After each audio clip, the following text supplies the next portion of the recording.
Today I'm going to show you how to use the Creative Grid's Ultimate Flying Geese tool. This ruler is one of my favorite rulers. I'm not a big fan of gadgets and gizmos, but this one I use all the time because flying geese are such a versatile piece of a quilt. The reason I love this ruler is because you can make 8 different flying geese sizes with one ruler, from a small 1/2 inch block all the way up to a 4 inch by 8 inch block.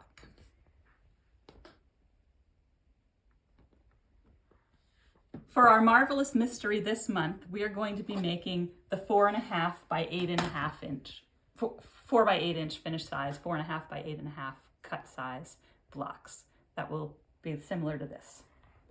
To make each flying geese unit, you're going to need 1 large square and 4 small squares, and the cutting sizes are in the pattern.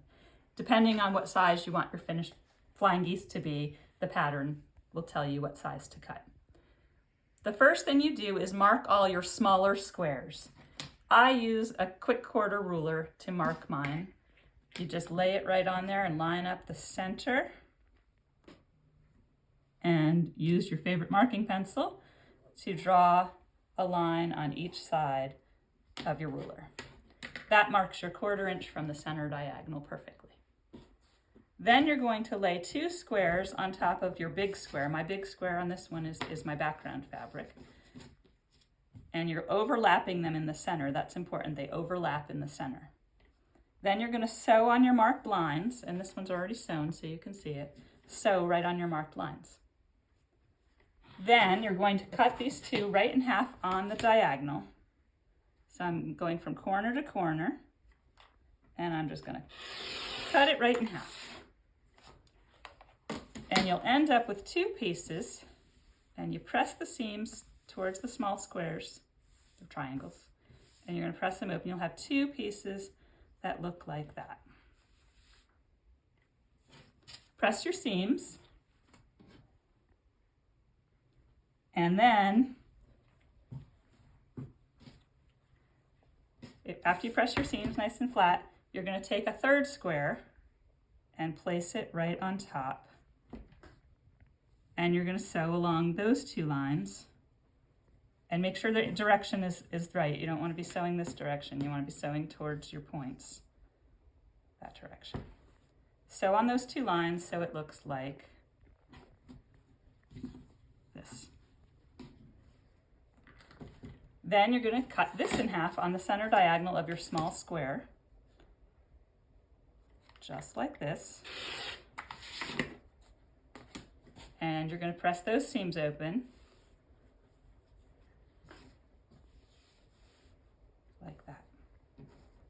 Once you have them pressed, these are all made slightly larger than they're needed to be. That's when you have 4 of them from each set of squares, you will be ready to trim. Our first set of trimming will be done with trim number 1. Our blocks for this pattern this month are all going to be size H, which is the largest size on the ruler. If you look across the top of trim 1, there's an A, B, C, D, E, F, G, and H. That little A is for when you want to trim up those little teeny tiny ones. And if you notice here, I put the letter A right at the point, and I lined up that black line, and then I could trim my letter A block right there. If you wanted to do a larger block, I have one in between here. This one is a D from my pattern. We're not going to be making any Ds today, but you're just going to mark point D with the point of your triangle. But the ones we're making are size H. So I'm going to line up size H, which has a dashed line, white and black dashes, and I'm going to line up the letter H point right at the tip here.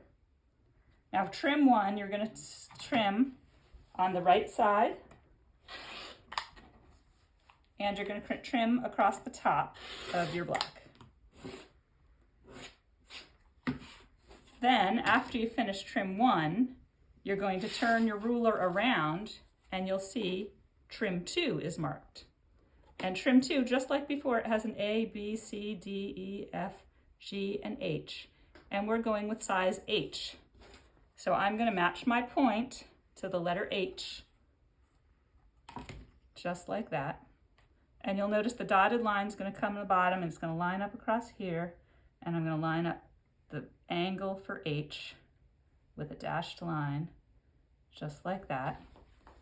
And then you're going to trim the two sides that are left.